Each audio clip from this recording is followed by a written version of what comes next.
তো এবারে এইভাবে আপনারা সদস্যের নামগুলো দিয়ে এপিক নাম্বারগুলো দিয়ে দিচ্ছেন এবং বিধানসভা ক্ষেত্রের নাম্বার অংশ নম্বরগুলো দিয়ে দিচ্ছেন।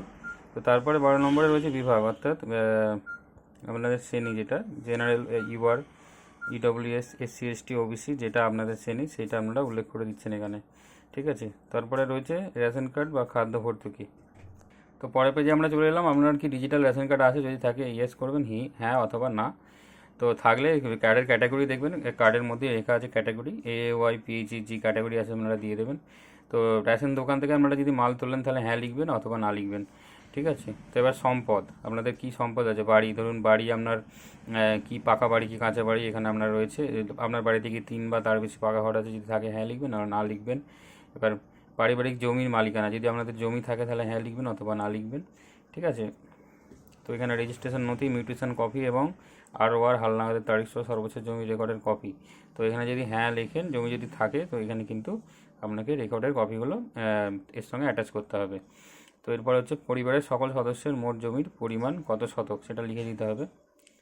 তো যানবাহন রয়েছে, যানবাহন আপনি পরিবারের বাণিজ্যিক মোটর চালিত 4 চাকা আছে, যদি 4 চাকা গাড়ি থাকে সেক্ষেত্রে হ্যাঁ লিখবেন।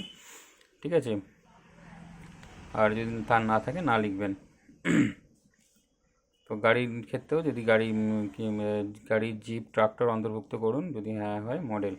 গাড়ি, জিপ, ট্রাক্টর যে কোনো যদি থাকে এগুলো মডেল নাম্বারটা লিখে দিতে হবে।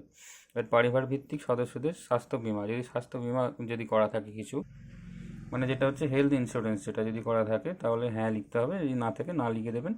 এবার এখানে ডিটেলসগুলো লিখতে হবে, সরকারি যদি হয় সরকারি, অথবা বেসরকারি হলে বেসরকারি, কতগুলো সদস্যের করা আছে সেগুলো আমরা এখানে উল্লেখ করে দেবেন। এরপরের পেজে চলে আসছি। এরপরের পেজ হচ্ছে আয় বা পেশা, কোন সদস্য কি কাজের সাথে যুক্ত সেগুলো আপনি যদি কোনো সদস্য কি আয়কর বা পেশাগত, আচ্ছা আয় বা পেশা, এখানে হচ্ছে কোনো সদস্য কি আয়কর বা পেশাগত কর প্রদান করেন, এটা হচ্ছে ইনকাম ট্যাক্স। যদি কেউ প্রদান করেন সেক্ষেত্রে হ্যাঁ লিখতে হবে, আর যদি প্রদান না করেন সেক্ষেত্রে না। তো যদি প্যান কার্ডের ডিটেলসটা এখানে দিতে হবে। হেড অফ দ্য ফ্যামিলি যদি প্যান কার্ড যদি থাকে দেবেন, বা যে সমস্ত সদস্যের প্যান কার্ড থাকবে, ওখানে যে সদস্যগুলো লিখেছেন, ধরুন সদস্য 1-এর প্যান কার্ড আপনার নেই, সেক্ষেত্রে এটা বাদ দিয়ে সদস্য 2-এর প্যান কার্ডটা দিয়ে দেবেন। ঠিক আছে, এইভাবে ফর্মটা ফিল আপ হলো। এবার হচ্ছে কর্মসংস্থান, পরিবারের যে যারা কী কর্মের সাথে যুক্ত, সরকারি হলে সরকারি, বেসরকারি হলে বেসরকারি, বা এখানে সমস্ত বাংলায় লেখা আছে, আপনারা দেখে নিতে পারবেন। কারিগরি শিল্প, কৃষক ইত্যাদি, বা পরিযায়ী শ্রমিক যারা বাইরে কাজ করে সেগুলো লিখে দিতে পারেন, বা বেকার যদি থাকে বেকার বা অন্যান্য। তো এটা হচ্ছে পরিবারের প্রধান। এবার এইভাবে সদস্যগুলোর ক্ষেত্রেও একইভাবে আপনারা ফর্মটা ফিল আপ করে নেবেন। পরের পেজে চলে যাচ্ছি। পরের পেজ 6 নম্বর পেজে ওই চলছে কর্মের বিষয়টা। তারপরে হচ্ছে পরিবারের ভিত্তিক প্রাপ্তবয়স্ক সদস্যের সংখ্যা, প্রাপ্তবয়স্ক কতজন আছে সেই ডিটেলসটা এখানে দিতে হচ্ছে। পরিবারের শিক্ষিত প্রাপ্তবয়স্ক সদস্যদের সংখ্যা এবং পরিবারের অশিক্ষিত মানে শিক্ষিত, কে শিক্ষিত এবং কতজন অশিক্ষিত সেই ডিটেলসটা এখানে দিতে হচ্ছে। সর্বোচ্চ শিক্ষাগত যোগ্যতা, মানে পরিবারের কার সর্বোচ্চ শিক্ষাগত যোগ্যতা সেটাও এখানে কিন্তু উল্লেখ করতে হচ্ছে। এখানে এবার 7 নম্বর পেজে রয়েছে 5 নম্বর পয়েন্ট, কোনো সদস্য কি কোনো সাংবিধানিক পদ, মন্ত্রী বা সংসদ বিধায়ক ইত্যাদি পৌর স্থানীয় সমস্ত পঞ্চায়েত সংস্থার সাথে যুক্ত যদি থাকে হ্যাঁ লিখবেন, এবং কী পদ আছে সেটা লিখতে হবে। এবার হচ্ছে কোনো সদস্য কি সরকারি পেনশনভোগী, হ্যাঁ হলে হ্যাঁ, না হলে না লিখে দেবেন। কোনো সদস্য কি জিএসটি অধীনে নিবন্ধিত আছেন, হ্যাঁ হলে হ্যাঁ, না হলে না।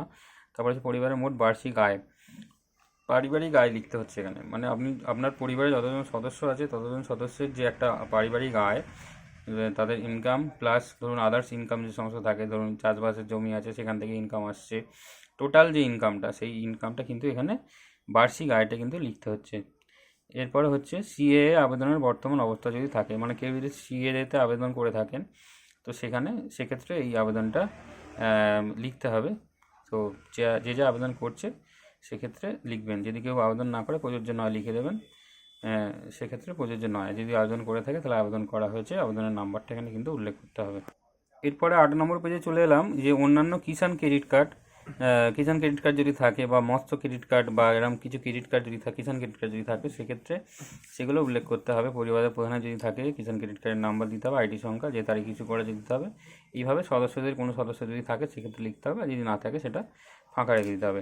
এরপরে 9 নম্বর পেজে চলে এলাম। 9 নম্বর পেজে যেটা আছে এসআইআর 2026-এ যদি কারোর নাম বাদ পড়ে থাকে, বা তবে মামলাটি যদি ট্রাইব্যুনালে বিচারাধীন কি না, যদি বাদ পড়ে থাকে সেক্ষেত্রে লিখবেন হ্যাঁ, আর যদি মামলার বিবরণটা এখানে উল্লেখ করে দেবেন, আর যদি না হয় না, যদি প্রযোজ্য না হয় প্রযোজ্য না লিখে দেবেন। সেক্ষেত্রে এই প্রত্যেকটা ফ্যামিলির মেম্বারদের ক্ষেত্রেও একই বিষয়টা হবে। আচ্ছা, এরপরে হচ্ছে সামাজিক মর্যাদা এবং নির্ভরশীল ব্যক্তিগণ। বিদ্যালয়ের অধ্যয়নরত পরিবারের সকল শিশুর বিবরণ, যে সমস্ত শিশুরা বাড়ির যে সমস্ত শিশুরা পড়াশোনা করছে তাদের বিবরণটা কিন্তু এখানে দিতে হবে। সরকারি বা বেসরকারি বিদ্যালয় সমস্ত কিছু এখানে কিন্তু উল্লেখ করতে হবে। বিদ্যালয়ের ধরন অন্য নির্বাচন করলে উল্লেখ করুন, যেমন ওপেন স্কুল বা হোম স্কুল ইত্যাদি। 9 নম্বর পেজেও চলছে এই বিদ্যালয়ের বিবরণটা। শিশুদের নাম, সদস্যদের যে নামগুলো থাকছে সেই সদস্যদের মধ্যে শিশুদের নামগুলো আপনারা উল্লেখ করে দেবেন, এবং যে স্কুলে পড়ে সেই বিষয়গুলো আপনারা উল্লেখ করে দেবেন। এরপর হচ্ছে শিশুদের টিকাকরণের বর্তমান অবস্থা। যদি শিশুদের যে টিকা হয়, পোলিও টিকা বা নানা রকম যে টিকা হয়, সেই সমস্ত টিকাকরণগুলো এখানে কিন্তু উল্লেখ করতে হবে। তো 11 নম্বর পেজে চলে এলাম। তো সেক্ষেত্রে যেটা আছে সরকারি প্রকল্পের আয়তার সুবিধা, যেটা হচ্ছে আপনি যদি কোনো প্রকল্পের মাধ্যমে যদি আপনি টাকা পাচ্ছেন ডিবিটির মাধ্যমে, তো সেগুলো কিন্তু উল্লেখ করতে হবে। যেক্ষেত্রে আপনি যদি লক্ষ্মী ভাণ্ডারও পেয়ে থাকেন বা বিধবা ভাতা, বার্ধক্য ভাতা এরকম কিছু যদি পেয়ে থাকেন, তো সেগুলো কিন্তু এখানে উল্লেখ করতে হবে, হ্যাঁ লিখে দিতে হবে, এবং প্রকল্পের নামগুলো কিন্তু এখানে উল্লেখ করে দিতে হবে। এরপরে 12 নম্বর পেজে চলে এলাম। 12 নম্বর পেজে হচ্ছে বাদ দেওয়া হলে কারণ অফিসার কর্তৃক পূরণীয়, যেটা হচ্ছে ওই সরকারি যে প্রকল্পগুলো, সেই প্রকল্পগুলো কি কোনো কারণে বাদ দেওয়া হয়েছে, যদি বাদ দেওয়া হয় তো সেই কারণটা এখানে এগুলো অফিসাররা লিখবে, সেটা আমাদের লিখতে হবে না। এরপরে একটা স্বঘোষণা রয়েছে যে আমি এই মর্মে ঘোষণা করছি যে উপরে প্রদত্ত সমস্ত তথ্য আমার জ্ঞান ও বিশ্বাস অনুযায়ী সত্য এবং প্রযোজ্য। এতে আমি সকল সহায়ক নথি প্রদান করেছি এবং উপরে উল্লেখিত সমস্ত মানদণ্ড বাদ দিইনি। আমি অবগত যে আমার প্রদত্ত কোনো তথ্য মিথ্যা প্রমাণিত হলে আমার সামাজিক সুরক্ষা সংক্রান্ত সুবিধাসমূহ বন্ধ হয়ে যেতে পারে। হ্যাঁ, যেটা বলার যে এই যে উপরে তথ্যগুলো দিয়েছেন, আপনি যদি কোনো জিনিস মিস করে যান বা ইচ্ছা করে না দেন, সেক্ষেত্রে কিন্তু এই প্রকল্পটা ভেরিফিকেশান হবে। ভেরিফিকেশানের সময় যদি ধরা পড়ে